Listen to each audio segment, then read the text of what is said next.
Miso-san, allez, c'est reparti. Bon, Kiki.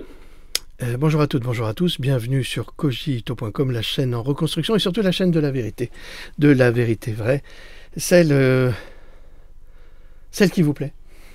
Excusez-moi, je suis sorti, j'ai couru un peu, on s'est couru après avec le facteur.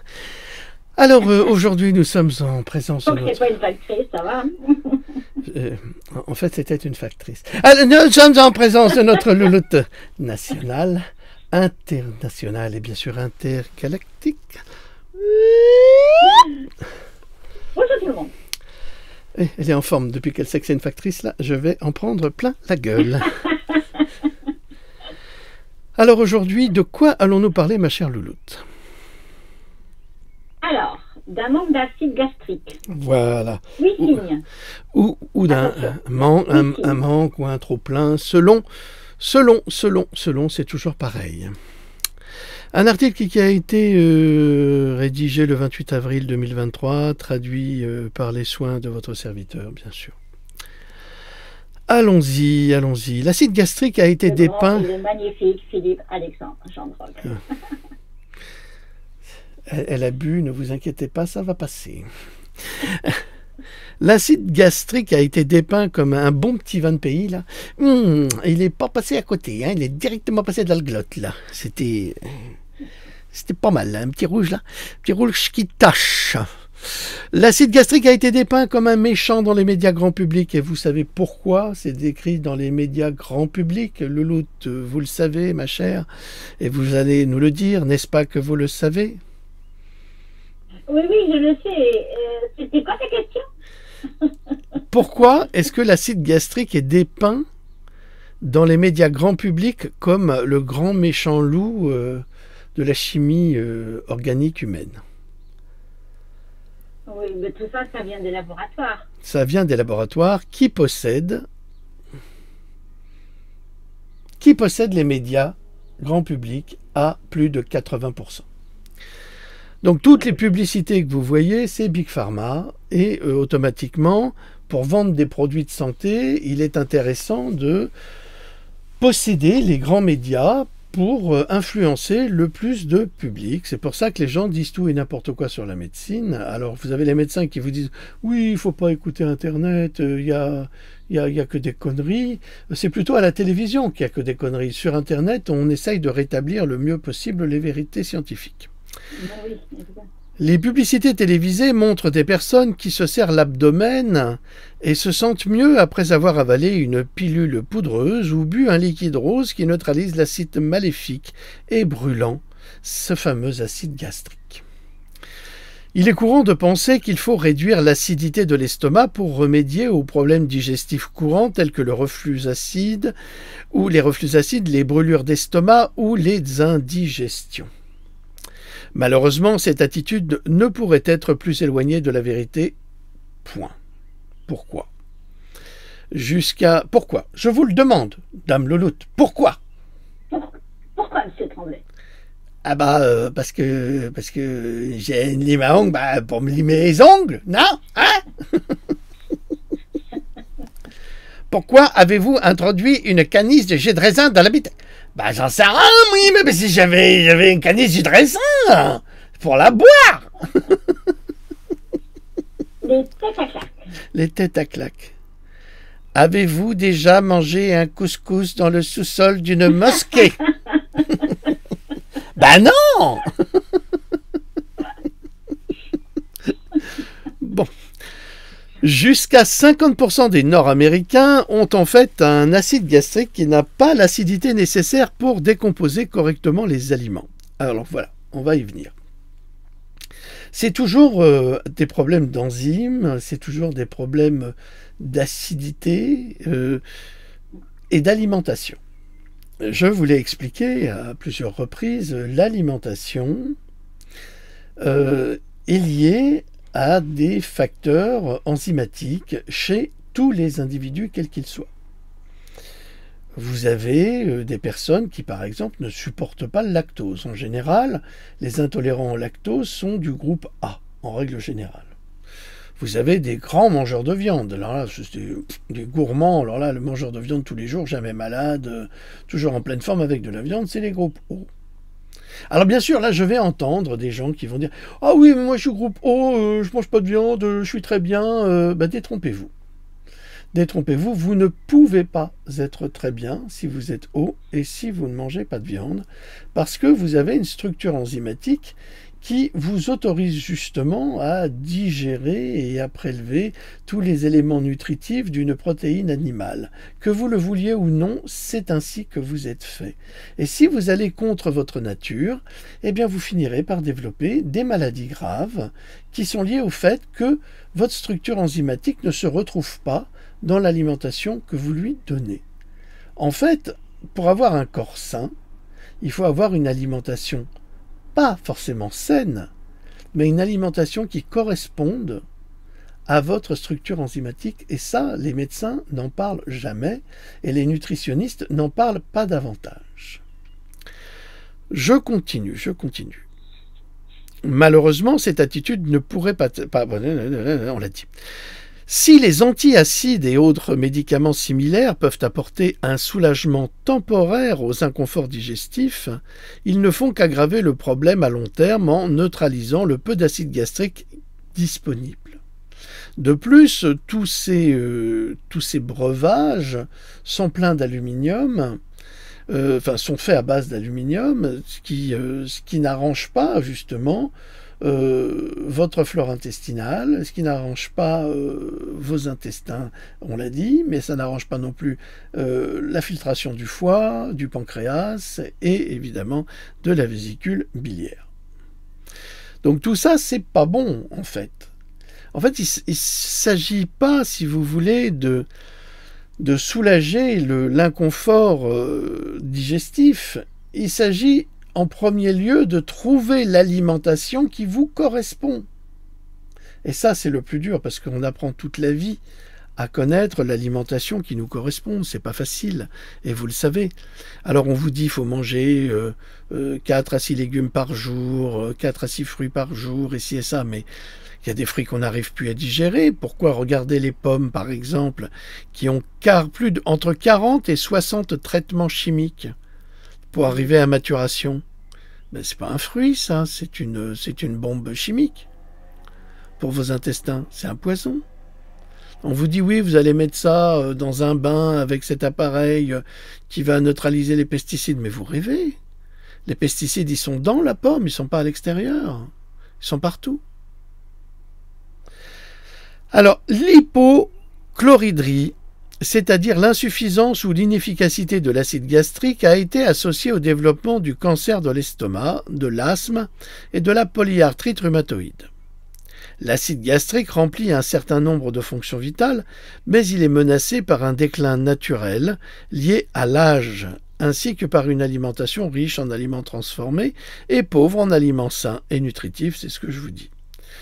Combien de fois je vous ai dit que les suppléments étaient essentiels? Pourquoi? Eh bien, malheureusement, parce que les fruits et les légumes n'ont plus les qualités qu'ils avaient il y a 50 ans. Et déjà là, on n'avait plus les qualités qu'on avait dans les années 30, dans les années 20 et dans les années 10, et même au 19e siècle. Rudolf Steiner, dans les années 20, a fait une conférence justement sur les pesticides, et qui lui avait été demandé par les agriculteurs, vous vous rendez compte? Il y avait déjà ce problème de l'industrie pétrochimique dans le rôle de l'agriculture, et les agriculteurs s'inquiétaient pour la qualité de leurs produits.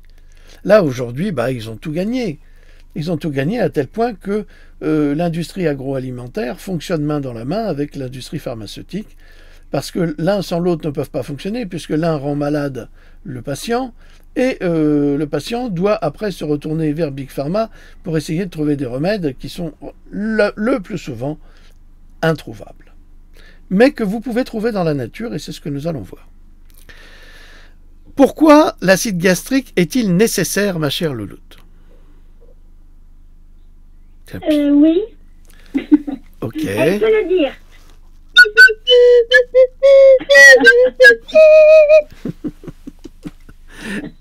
Donc nous sommes très heureux qu'elle puisse le dire, nous sommes même ravis, enchantés.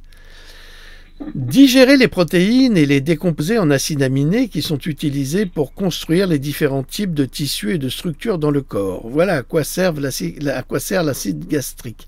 Il sert également à stimuler les enzymes digestives et la bile produite par le pancréas et les intestins. Ces substances sont essentielles à la décomposition des glucides et des graisses.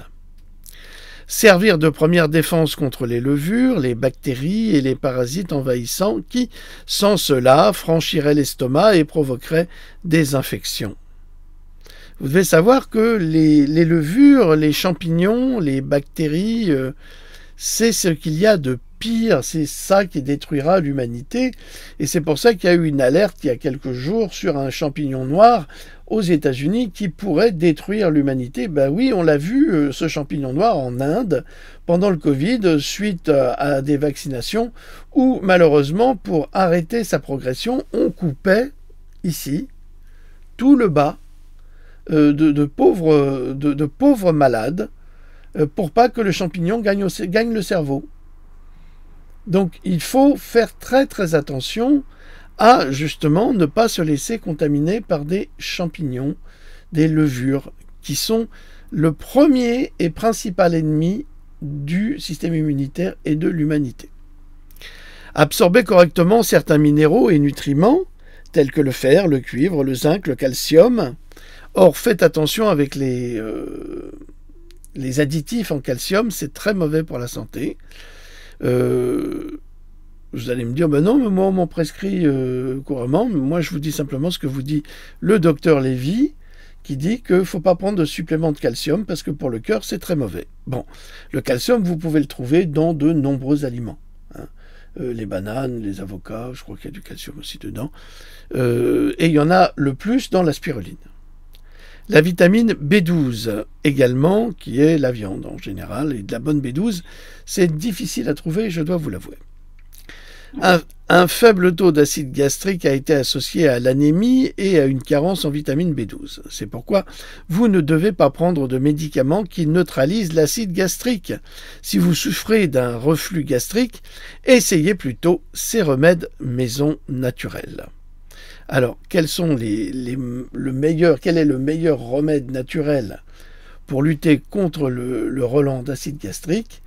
Eh bien, c'est le bicarbonate de soude avec du jus de citron. Vous allez me dire, mais c'est pas possible, le citron est acide. Oui, mais acide plus acide égale, ça s'annule. Eh oui, c'est ça la magie de la chimie. Voici quelques signes d'un manque d'acidité gastrique et une analyse des problèmes de santé qui en découlent, ainsi que des remèdes naturels que vous pouvez appliquer immédiatement. Le signe d'un manque d'acidité gastrique est, mais Louloute va nous le dire, va-t-elle nous le dire? Les signes d'un manque d'acidité, c'est ça que tu veux? Non, non, on faisait un tennis là. Donc, alors, si vous vous sentez mal, lorsque vous mangez de la viande ou des aliments riches en protéines, le manque d'acidité gastrique peut être en cause. Ai-je bien répondu? Merveilleusement bien. Et alors, continue? Alors, de nombreuses personnes considèrent que les nausées ou la léthargie après avoir mangé de la viande sont le signe qu'elles devraient devenir végétariennes. Alors, pourrais-tu nous expliquer ce que c'est que la léthargie? Alors, non, ça c'est pas mon travail, c'est le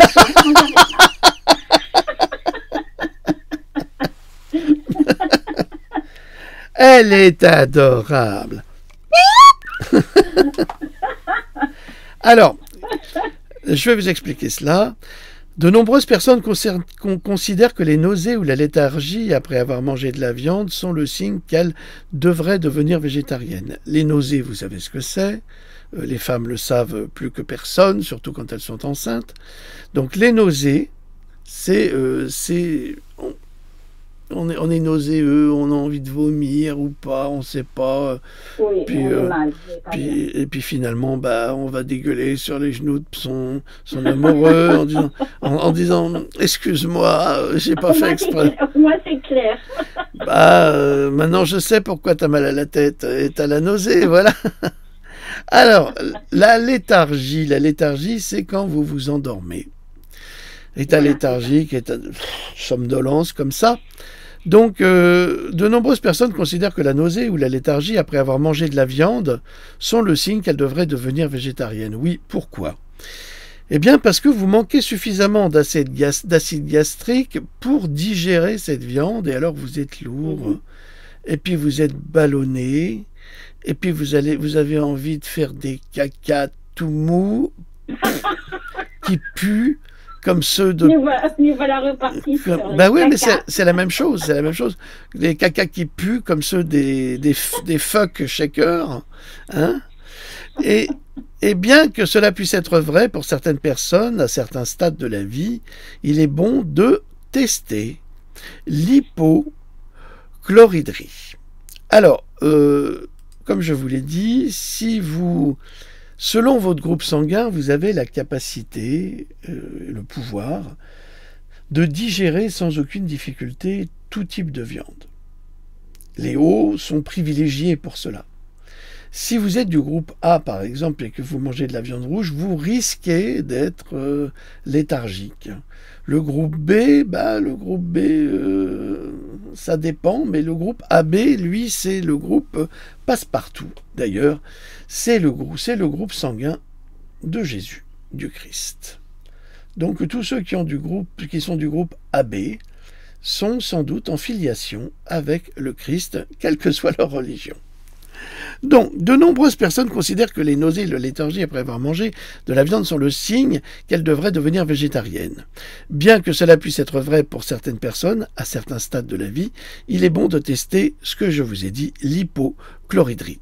Mais, si par exemple, vous êtes un groupe O, c'est parce que ça a raccroché avec l'autre qui est en bas. Voilà, elle est avec nous.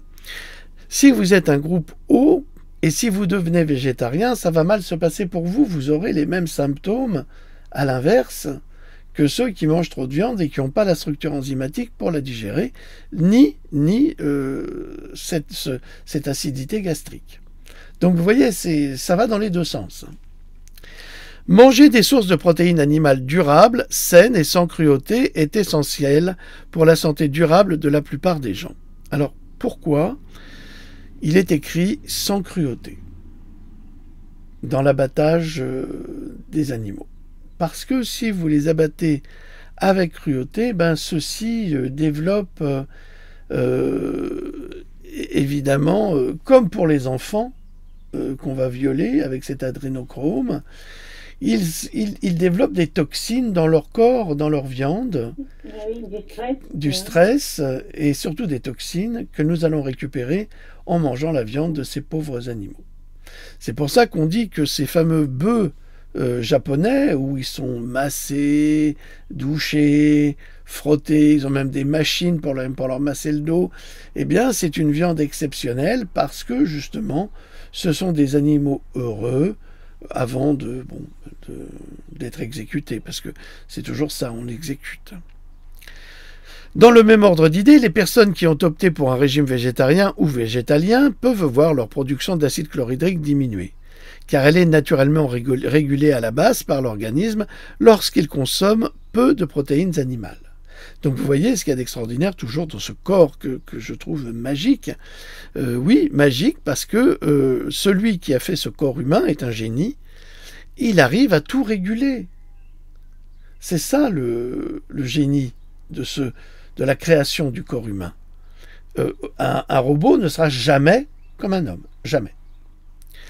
Si vous décidez de réintroduire des aliments d'origine animale, vous devez le faire progressivement afin que la production d'acide puisse reprendre en conséquence. D'autres désagréments digestifs peuvent également résulter d'une production insuffisante d'acide gastrique. Le reflux acide et le RGO, ou brûlure d'estomac, semblent être liés à une surproduction d'acide, mais sont en fait causés par l'acide qui s'échappe de l'estomac dans les tissus mous et sensibles de l'œsophage. Et c'est pour ça que ça vous brûle, là. C'est un petit peu quand on a les boules, là, on dit j'ai les boules là, et que ça vous brûle dans l'œsophage. Ce sont ces relents acides qui remontent et qui vous brûlent. Cet état inconfortable résulte d'une pression dans l'estomac due à un manque d'acidité gastrique. Donc ne prenez pas tous ces mauvais remèdes qui coûtent cher déjà et qui en fait ne sont pas à votre avantage. En outre, les rots et les gaz, les ballonnements, les proutes ou les lourdeurs après les repas sont des indicateurs clairs que le processus digestif ne se déroule pas comme il le devrait. Il est probable que la croissance excessive de bactéries non contrôlées en raison du manque d'acidité gastrique entraîne la fermentation des aliments que vous mangez avec ces gaz comme sous-produits. Là, évidemment, c'est bien triste de se retrouver avec des rots qui sentent les égouts, les gaz qui sentent la fosse septique, les ballonnements qui font l'orchestre de Paris, qui fait des grosses caisses, et les lourdeurs d'un voleur ou d'un idiot. Voilà. Les rots malodorants dont souffrent de nombreuses personnes sont le signe que les aliments sont trop souvent dans l'estomac et qu'ils auraient dû déjà passer dans l'intestin grêle. Lorsque le pH est trop bas dans l'estomac, le signal qui devrait faire passer les aliments dans l'intestin ne se produit pas. Et les aliments sont laissés à l'abandon et servent de festin à des bactéries malsaines. Des infections bactériennes telles que l'Helicobacter pylori, voilà, peuvent en résulter. Ouais, ça doit être le nom de l'hélicoptère de M. Macron, c'est l'hélicoptère pylori. Elle a mis le président en pylori, s'il vous plaît. Hélicoptère pylori, tu l'as aussi, toi? Cette digestion incomplète peut également contribuer à une faim constante, car les nutriments ne peuvent pas être absorbés lorsque les aliments restent entiers en raison d'un manque d'acidité gastrique. L'organisme croit qu'il est sous-alimenté et continue à déclencher des signaux de faim. Et comme la faim justifie les moyens, vous vous ruez sur le frigo et vous vous empiffrez jusqu'à satiété. Les maladies digestives telles que les maladies inflammatoires de l'intestin, les symptômes de la maladie cœliaque, la maladie de Crohn ou la colite ulcéreuse, qui ne s'améliorent pas malgré de nombreux changements de régime et de mode de vie, peuvent être le signe d'un manque d'acidité gastrique. Un manque d'acidité gastrique fort peut permettre aux bactéries de se développer au-delà des niveaux optimaux, ce qui peut entraîner une mauvaise haleine. Et oui, malheureusement, ça arrive à beaucoup de personnes. Ils peuvent se brosser les dents, ça ne change rien. C'est le fait que l'activité gastrique est insuffisante. Si vous avez une mauvaise haleine persistante, comme Julien Pain, elle peut ne pas provenir de vos dents, de votre langue ou de vos gencives, mais plutôt d'une source plus profonde. Les caca qui puent! N'est-ce pas, Julien? Lorsque les aliments restent dans l'intestin, les bactéries se développent et dégagent des gaz nauséabonds qui peuvent sortir de votre bouche. Oui, mauvais journaliste, te voilà avec ces mots qui sont comme des gaz nauséabonds qui sortent de ta bouche. Ah, c'est joli, non? On fait de la littérature un peu. C'est demain, la littérature, c'est demain. Ça va, Louloute? En forme? J'aime bien le... Ouais, bon, ok.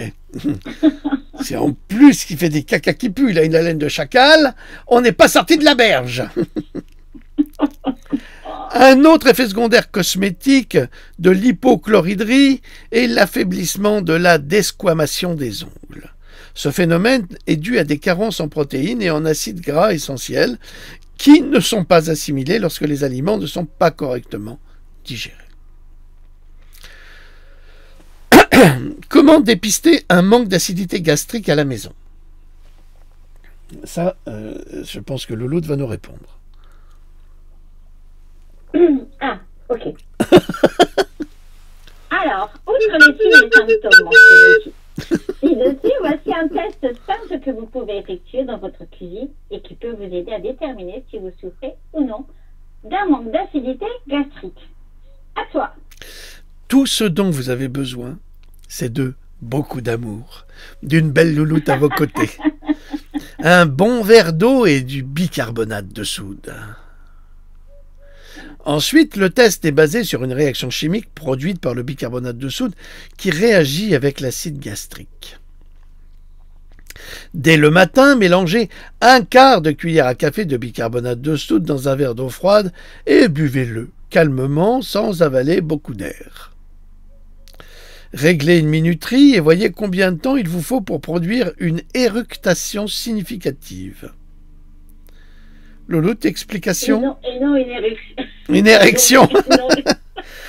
Alors, tu vas régler une minuterie et tu vas bien le temps qu'il faut pour produire une érection significative. Louloute, je comprends pas, j'ai pas encore l'érection. Tu n'as qu'à reprendre un verre. tu pueras déjà moins de la gueule. Ok. Mais j'ai toujours pas l'érection. Significative. Les personnes dont l'acide gastrique est plus fort et dont le pH est sain devraient éructer au bout de 2 ou 3 minutes. Elles vont faire un bon roi, elles vont faire Hamdullah, Bismillah, et tout va très bien. C'est chouette parce que quand vous êtes dans les pays musulmans, vous pouvez rôter à volonté, mais personne ne vous critiquera. Personne ne vous traitera de porc. C'est ça le truc, c'est que en France, vous éructez, vous êtes traité comme un porc. Mais vous savez bien qu'en France, même les porcs saluent. Mais éructer, si vous voulez, c'est... Ça, vous le verrez dans la médecine prophétique, qui est magnifique, la médecine prophétique. C'est ce qu'il y a dans le Coran, c'est ce qui vous apprend l'alimentation ou comment vous soigner. C'est très beau, c'est vraiment très, très intéressant. J'ai un bouquin, moi, sur la médecine prophétique. Je suis très intéressé par tout cela. Eh bien, n'hésitez pas à éructer, parce que ça fait sortir, c'est une manifestation qui nous indique que ça fonctionne ou que ça fonctionne pas. Bon, c'est sûr que si vous éructez par derrière, c'est autre chose. Là, c'est plus inquiétant. C'est le colonel Caca est prêt à sortir. Alarme, tous aux abris. S'il vous faut plus de 3 minutes pour éructer, alors là, vous avez passé le quota. Il serait bon de faire des tests supplémentaires auprès de votre praticien de santé de confiance afin d'étudier la possibilité d'un manque d'acidité gastrique. Donc, entre 0 et 3 minutes, vous devez rôter inévitablement. Si vous ne rôtez pas, c'est que là, il y a quelque chose qui ne fonctionne pas. Hein? Rien ne va plus. Là, t'as rien qui va plus, t'as pas roté, t'es pas bon mon vieux. Là, c'est qu'il y a quelque chose qui va pas chiti. Comment remédier naturellement à un manque d'acidité gastrique? Ah, ça vous intéresse. Ben, je vais te le dire, moi, mon gaillard. Alors, qu'est-ce qui te manque? Je vais te le dire, moi, qu'est-ce qui te manque? Si vous n'êtes pas du genre à avoir besoin d'un diagnostic officiel, moi, par exemple, il existe de nombreuses façons d'améliorer vous-même la production d'acide gastrique. Ces méthodes naturelles ne présentent aucun inconvénient car votre corps trouvera son propre équilibre, contrairement aux produits pharmaceutiques qui exercent un effet sur l'organisme, qu'il soit utile ou non. Ça, vous savez, c'est très très important de comprendre cela. Stimuler la digestion avec du vinaigre de cidre de pomme brute ou des amers suédois peut être très utile, évidemment, parce que vous allez activer les fonctions du pancréas et ça va réveiller toute cette fonction de digestion. Les saveurs amères font saliver, ce qui stimule la production de bile et d'acide pour la digestion. Si vous avez un praticien de santé holistique de confiance, un supplément de chlorhydrate de bétaïne, alors ça, Louloute ne jure que par ça, peut s'avérer très utile pour les personnes souffrant d'un manque d'acidité gastrique. Vous pouvez trouver ce chlorhydrate de bétaïne dans toutes les bonnes pharmacies. Cependant, celui-ci n'est pas recommandé de le faire soi-même car le dosage approprié est très individuel. Je suis heureux qu'il soit dit ici, le dosage approprié est très individuel. Ce qui confirme ce que je dis sur les vaccins. Il n'est pas recommandé de se faire vacciner car le dosage approprié d'un vaccin est très individuel. La relaxation avant et après un repas peut également contribuer à améliorer la digestion. Dans le sud, on l'a compris, on mange bien à midi, on fait la sieste l'après-midi. Ça peut être une sieste crapuleuse, bien entendu, mais ça peut être aussi une sieste de repos. Le corps ne consacre aucune énergie à la digestion lorsque nous sommes chroniquement stressés et dans un état d'esprit agité. Des pratiques méditatives telles que la respiration profonde, alors respiration profonde, la plupart des gens ne savent pas respirer, donc vous inspirez et vous expirez.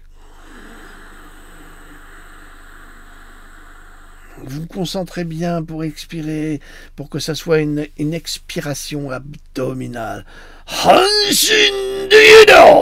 Voilà. Nous espérons que cet article a permis de faire la lumière sur des symptômes courants qui, autrement, ne semblent pas avoir de rapport entre eux.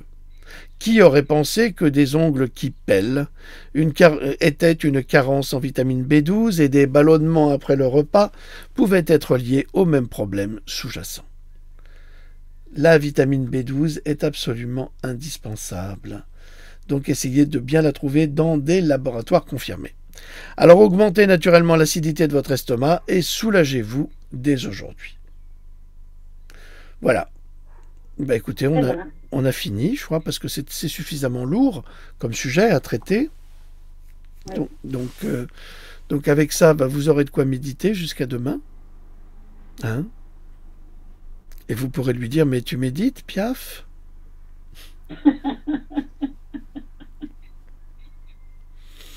Mais Dieu, il est bête, il est très bête. Tu médites, Piaf. Bon, Loulou, t'as un commentaire sur cette petite capsule? Non, Alimante, merci.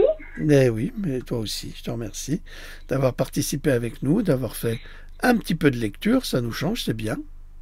C'est bien, je pense que ça va plaire à nos amis, cette petite participation. On verra les commentaires. Oui, bon, je sais, on a toujours... Bon, peu importe. Peu importe, on s'en fiche, nous, ça nous a fait plaisir, comme vous pouvez le constater. Donc, nous nous verrons sans doute demain pour la capsule humoristique, la suite... Ah oui, attention, attention. La suite de Victor Hugo, s'il vous plaît. Oui, merci. Du lourd. Merci à toutes, merci à tous, merci à bon après-midi, au revoir. Au revoir. Et à très vite, merci pour tous vos messages bienveillants. Merci. Un immense merci. Merci beaucoup. Allez, salut. Au revoir. Au revoir. Voilà. C'est